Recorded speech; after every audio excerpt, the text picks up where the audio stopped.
लातूर महानगरपालिका निवडणुकीच्या मतमोजणीला थोड्याच वेळामध्ये सुरुवात होत आहे। आपण जर पाहिलं तर लातूरच्या महिला तंत्रनिकेतन महाविद्यालयामध्ये ही मतमोजणी होते आहे आणि जय्यत तयारी जी आहे ती प्रशासनाच्या वतीनं करण्यात आलेली आहे।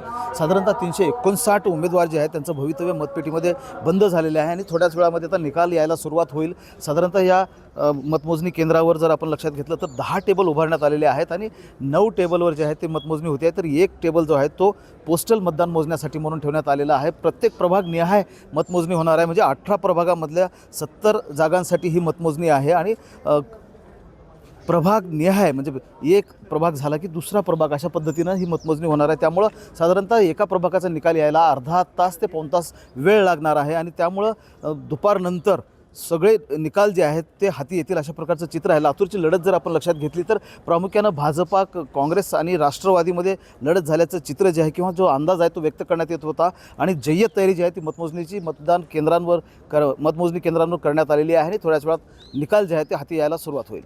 महेंद्र जोंधळे, TV9 मराठी, लातूर।